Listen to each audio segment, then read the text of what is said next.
The night was carved into pieces by gunfire. November 14th, 1944. Hürtgen Forest, Germany. Corporal Henry Warner, 28th Infantry Division, crouched in a crater that smelled like burnt wood and iron. His rifle was hot. His hands were shaking, not from fear, but from the adrenaline that had been flooding his veins for the past 40 minutes. Around him, in a loose semicircle through the shattered trees, at least 24 German soldiers were closing in. He could hear their boots crunching over frozen leaves, their low voices coordinating in clipped Prussian efficiency. Warner was alone. His squad had been torn apart during the assault on the ridgeline. He had no radio, no reinforcements, no way out. And then, in the suffocating silence between volleys, he did something that made no sense at all. He laughed. It was not hysteria. It was not madness. It was calculation wrapped in audacity. In the next 30 seconds, 18 men would die because of it. If you believe stories like this shouldn't vanish with time, subscribe. Let's keep their memory alive together. Henry Warner was born in a town so small it didn't make it onto most maps. Harlan, Kentucky, population 900, give or take a lie. His father worked the coal seams beneath the Appalachian ridges, coming home every night with lungs full of dust and a disposition that didn't tolerate weakness. Warner grew up hunting, not for sport, for survival. Rabbit, squirrel, deer when they were lucky. He learned to shoot before he learned to read properly, and by the time he was 14, he could put a round through a crow's eye at 60 yards with his grandfather's lever-action Winchester. He learned something else, too, something most men never figure out. Patience and speed are not opposites. They are twins. You wait until the moment is perfect, and then you move faster than the world can react. When the draft came in early 1943, Warner didn't resist. He didn't wave flags or talk about duty. He just went. Basic training at Camp Shelby, Mississippi. They tried to teach him things he already knew. How to shoot, how to move through terrain, how to stay alive when everything around you wants you dead. What they couldn't teach him was the thing that mattered most. Instinct, the kind that separates the living from the photographs on mantles back home. Warner had it. The instructors saw it. They didn't say much, but they noticed the way he moved through the obstacle courses, the way he handled his rifle like it was an extension of his nervous system, the way he read terrain like some men read newspapers. By September 1944, Warner was in Europe. The 28th Infantry Division, known as the Keystone Division, a unit with a legacy stretching back to the Civil War. They landed in Normandy weeks after D-Day and pushed east to the hedgerows, through the shattered French villages, through fields where cows grazed next to bloated corpses. By November, they were deep in the Hürtgen Forest, a nightmare of a battlefield that would chew up entire divisions and spit out fragments. 50 square miles of dense woods, steep ravines, and narrow fire breaks. The trees were so thick that artillery bursts detonated in the canopy, raining shrapnel and wooden splinters down like knives. Visibility was measured in yards. Advancement was measured in bodies. The 28th Division had been tasked with taking the town of Schmidt, a strategic position overlooking the Rohr River dams. Lose those dams, and the Germans could flood the entire valley, drowning any Allied advance. The plan was straightforward on paper. Advance through the forest, secure the ridgelines, take the town. But the Germans were dug in deep. Pillboxes, machine gun nests, minefields that turned men into pink mist, mortar teams that could drop rounds into a foxhole from a mile away. The forest became a meat grinder. Companies went in at full strength and came back as platoons. Platoons went in and came back as squads. Squads went in and didn't come back at all. Warner's company had been fighting for 3 days straight by the time they reached the ridgeline on the night of November 14th. They had started with 140 men. Now they were down to 63. Everyone was exhausted. Sleep was a myth. Food was cold rations eaten in the dark. Water tasted like rust from canteens that hadn't been cleaned in weeks. The cold was constant, seeping through wool and cotton, settling into bones. And the fear was a living thing, coiled in every man's chest, tightening with every crack of a twig, every distant shout in German, every thump of a mortar round. The assault began at 2,100 hours. No moon, clouds hanging low enough to touch.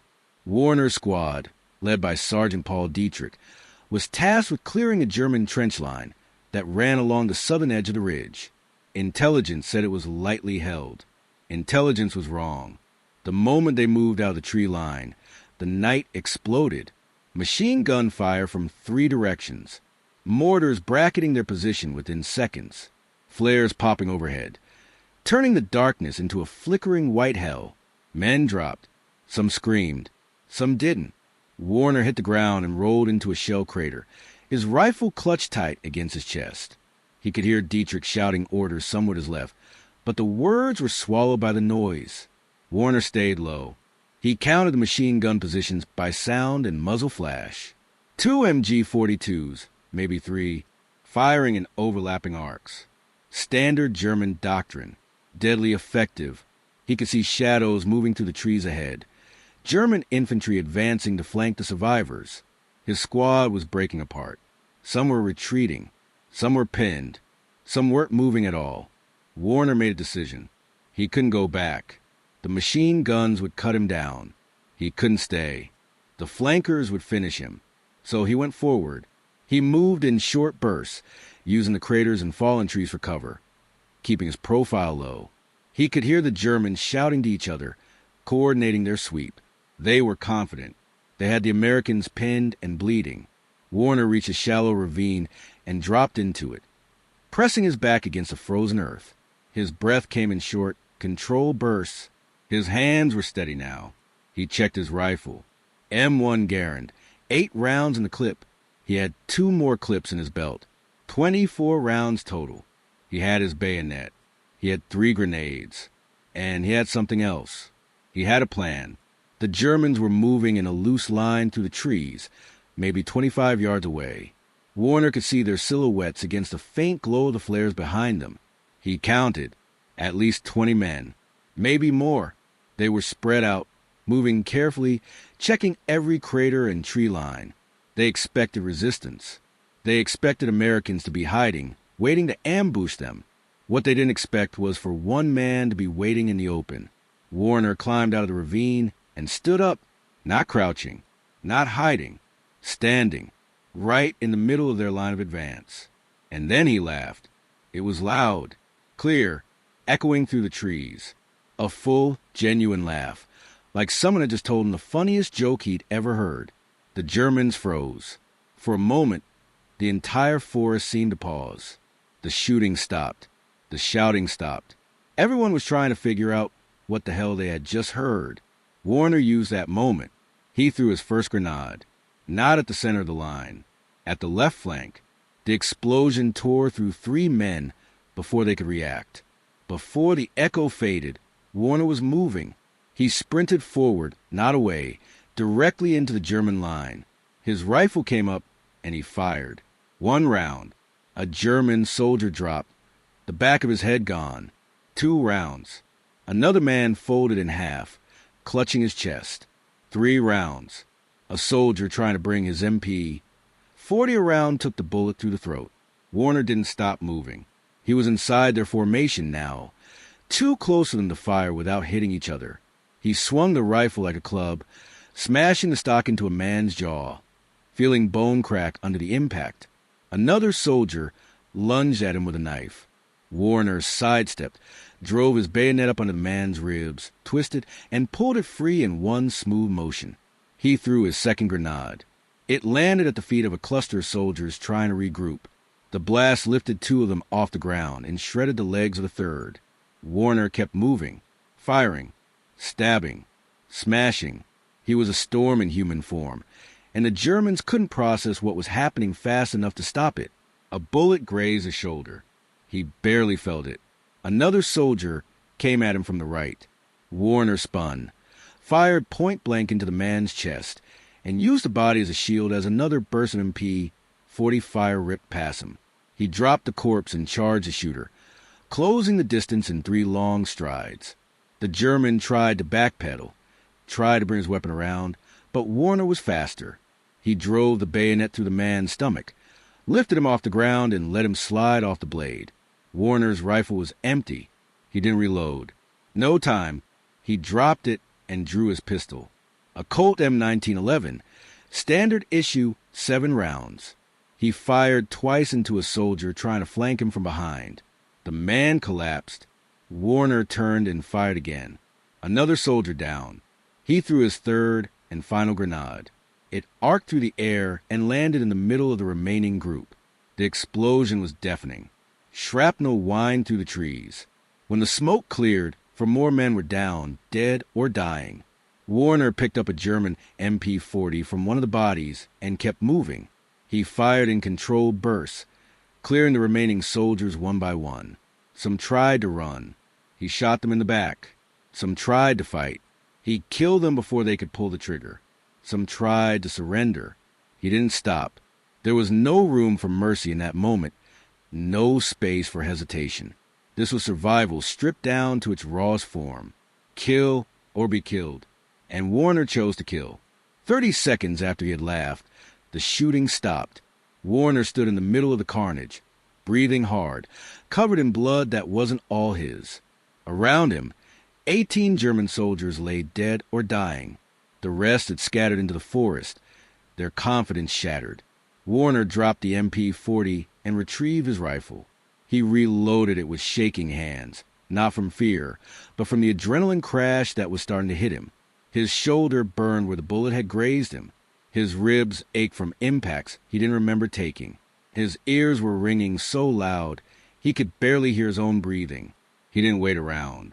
The Germans would regroup. They would come back with more men, more guns, more anger. Warner moved back through the trees, following the same path he had used to advance. He found a ravine and dropped into it, pressing his back against the cold earth, forcing his breathing to slow. He stayed there for 10 minutes, listening. The forest was quiet now. The machine guns had stopped. The mortars had stopped. He could hear distant voices, German voices, shouting orders. Try to figure out what had happened. Warner moved again. He low-crawled through the underbrush, avoiding the open areas, sticking to the shadows. He found his way back to the American lines just after midnight. The survivors of his squad were huddled in a defensive position along the tree line. Sergeant Dietrich was still alive, his arm wrapped in a bloody bandage. When Warner crawled into the perimeter, Dietrich stared at him like he was seeing a ghost. "Where the hell have you been?" Dietrich asked, his voice hoarse. "Forward," Warner said. He didn't elaborate. He didn't need to. Dietrich looked at the blood on Warner's uniform, the empty grenade loops on his belt, the 1,000-yard stare in his eyes. He didn't ask any more questions. He just nodded and handed Warner a canteen. Warner drank. The water was cold and tasted like metal, but it was the best thing he'd ever tasted. The next morning, a patrol went out to assess the damage. They found the ridgeline littered with German bodies. 18 confirmed kills, all within a 30-yard radius. The patrol leader, a lieutenant named Collins, walked the site in silence. He counted the bodies. He noted the grenade craters.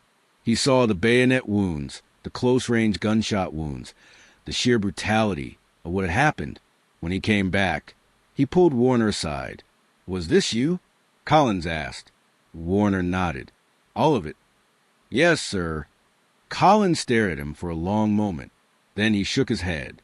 "I'm putting you in for a Silver Star. Maybe more." Warner shrugged. He didn't care about medals. He cared about getting through the next day, and the day after that, and the day after that. The war didn't stop for individual acts of violence, no matter how extraordinary. The 28th Division continued its push through the Hürtgen Forest. They would lose thousands more men before the battle was over. Warner would survive, not because he was lucky, because he was smart and fast, and willing to do things other men wouldn't. The story of what happened that night spread to the division like wildfire. Some versions were embellished. Some said Warner killed 30 men. Some said 50. The truth was 18. But in a war where death was common and heroism was currency, the truth was flexible. What mattered was the impact. Warner became a legend in his unit. Men wanted to fight next to him. Officers wanted him in their squads. The Germans, when they heard the story through prisoner interrogations, marked him as a priority target. But they never found him. Warner was too good at what he did. In the years after the war, Warner didn't talk about that night. He went back to Kentucky, back to the small town that didn't make it onto maps. And he lived quietly. He worked in a hardware store. He married a local girl. He had 2 sons. He never wore his medals. He never went to reunions. He never gave interviews. When people asked him about the war, he would smile politely and change the subject. The only time he ever spoke about it was once, decades later, to his oldest son, who had asked what it was like to kill someone. Warner had looked out the window of his small house across the hills of eastern Kentucky, and he had said, "It's not about killing. It's about staying alive. You do what you have to do, and then you live with it. That's all there is." His son never asked again. Henry Warner died in 1989, at the age of 73, of a heart attack while working in his garden. His obituary in the local paper was 3 sentences long. It mentioned his service in World War II. It mentioned his family. It did not mention the night he laughed in the face of death and walked away covered in the blood of 18 men. That story lived only in military records, in the fading memories of the men who served with him, and in the silent woods of the Hürtgen Forest, where the ghosts of that night still linger. If this story moved your heart even once, subscribe. It's the least tribute we can give to men like him. The Hürtgen Forest campaign would go on for 3 more months after Warner's fight. The 28th Infantry Division would be pulled out of line in late November, having suffered over 6,000 casualties. The forest itself would become a symbol of the brutal, grinding nature of the final year of the war in Europe. No grand maneuvers, no sweeping victories. Just men dying in the mud and cold, yard by yard, for objectives that often didn't matter by the time they were taken. But in the midst of that meat grinder, there were moments of individual brilliance, acts of courage and violence that defied comprehension. Warner's fight was one of those moments. What makes Warner's story remarkable is not just a body count. 18 men killed in 30 seconds is extraordinary by any measure, but wars are full of extraordinary violence. What makes it remarkable is the psychology, the laugh, that single, calculated act of psychological warfare that bought him the seconds he needed to turn the tables. Warner understood something fundamental about combat that most soldiers never grasp. Fear is contagious. Confusion is paralyzing. And audacity, real audacity, can short-circuit the enemy's decision-making process long enough to kill them. The Germans on that ridgeline were professionals. They were experienced soldiers, many of them veterans of the Eastern Front, men who had fought in Stalingrad and Kursk and survived. They were not easily rattled. But Warner's laugh, in that context, in that moment, was so unexpected, so incongruous with the situation, that it created a cognitive dissonance that froze them for just long enough. They expected fear. They expected desperation. They expected a cornered animal trying to flee. What they got was a man laughing like he had just won the lottery, and then charging them with the kind of focused violence that most people only see in nightmares. Warner's training played a role, but training can only take you so far. What he did that night was instinct, the kind of instinct that comes from growing up in a world where hesitation means hunger and mistakes mean death. He applied the same principles he had learned hunting in the hills of Kentucky to hunting men in the forests of Germany. Move fast, strike hard, don't give them time to think. And above all, use every advantage you have, even if that advantage is something as intangible as psychological shock. The German soldiers who survived Warner's assault reported back to their officers that they had been attacked by a full American squad, possibly more. They described coordinated grenade attacks, overlapping fields of fire, and aggressive close-quarters tactics that suggested multiple assailants. The idea that it had been one man, alone, was so absurd that it wasn't even considered until American intelligence reports, based on survivor testimonies and battlefield evidence, confirmed it. Even then, some German commanders refused to believe it. The alternative, that a single American soldier had torn through a reinforced infantry section like a tornado through a trailer park, was too demoralizing to accept. But the evidence was undeniable. 18 bodies, all killed within a narrow time frame and geographic area. Grenade fragmentation patterns consistent with 3 explosions from different positions. Bayonet wounds indicating close-quarters combat. Gunshot wounds from multiple weapon types. including American and German firearms, and the testimonies of the German survivors, who all described the same thing: a man, alone, laughing, and then killing everyone in sight. Warner's actions that night had a ripple effect beyond the immediate tactical victory. The German units operating in that sector became noticeably more cautious in the days that followed. They stopped advancing aggressively at night. They increased their use of flares and reconnaissance patrols. They began to assume that every American position was potentially more dangerous than it appeared.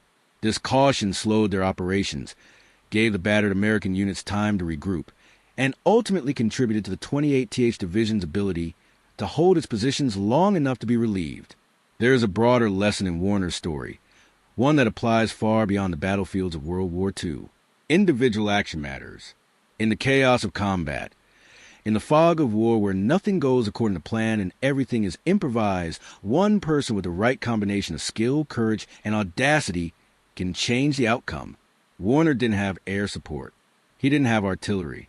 He didn't have reinforcements. He had a rifle, a few grenades, and the willingness to do something so unexpected that it gave him the edge he needed to survive. And in surviving, he ensured that the men in his unit, the men who made it back to the American lines, had a chance to survive as well. The Silver Star that Lieutenant Collins recommended was eventually approved and awarded to Warner in a small ceremony in early December 1944. By then, the 28th Division had been pulled back to a rest area in Belgium. Warner accepted the medal with the same quiet demeanor. He approached everything. No speech, no celebration, just a nod and a handshake. His fellow soldiers, the ones who knew what he'd done, treated him with a mixture of respect and unease. Respect because he had done what needed to be done. Unease because they had seen the aftermath. And it reminded them of just how thin the line was between man and monster in combat. Warner never crossed that line. He never took pleasure in killing. He never bragged about it. He never let it define him. But he also never flinched from it. He understood that in war, there are moments when the only moral choice is to be more violent than the enemy, faster than the enemy, and more willing to do the ugly, brutal things that survival demands. He did those things, and then he moved on. After the war, Warner's life was defined by normalcy. He worked. He raised a family. He paid his taxes. He went to church on Sundays. He helped his neighbors fix their fences and their plumbing. He coached Little League baseball. He was, by all outward appearances, an ordinary man. But those who knew him well, those who saw the way he carried himself, the way he moved through the world with a quiet confidence that didn't need to announce itself, understood that there was nothing ordinary about Henry Warner. He had walked through fire and come out the other side, and the experience had burned away everything that wasn't essential. In the end, Warner's story is not about glory. It's not about medals or monuments. It's about one man in one moment doing what needed to be done. It's about the capacity for ordinary people to do extraordinary things when the situation demands it. It's about the fact that history is not made by nations or armies or grand strategies alone. It's made by individuals in moments of decision, when everything hangs in the balance and the only thing that matters is what you do next. Henry Warner laughed in the face of death, and then he killed 18 men in 30 seconds. And then he went home, lived a quiet life, and never spoke of it again. That is a kind of heroism that doesn't fit neatly into stories or speeches. It's messy, it's brutal, it's human, and it's real. The Hürtgen Forest is still there, a stretch of dense woodland along the German-Belgian border. The trees have grown back. The craters have filled in. The trenches have collapsed. But if you walk through those woods, if you know where to look, you can still find remnants, rusted shell casings, fragments of equipment, pieces of history half buried in the soil. And somewhere on a ridgeline that doesn't have a name on any map, there's a patch of ground where 18 men died in the span of half a minute, because one American soldier decided that survival was worth more than caution. That ground doesn't have a marker. It doesn't have a plaque. It's just dirt and trees and silence. But it's sacred ground all the same, because it represents something fundamental about the human experience: the will to survive, the capacity for violence in defense of life, the thin line between heroism and horror, and the fact that sometimes the only thing standing between total defeat and survival is one person willing to do whatever it takes. Henry Warner was that person. And for 30 seconds on a cold November night in 1944, he was unstoppable.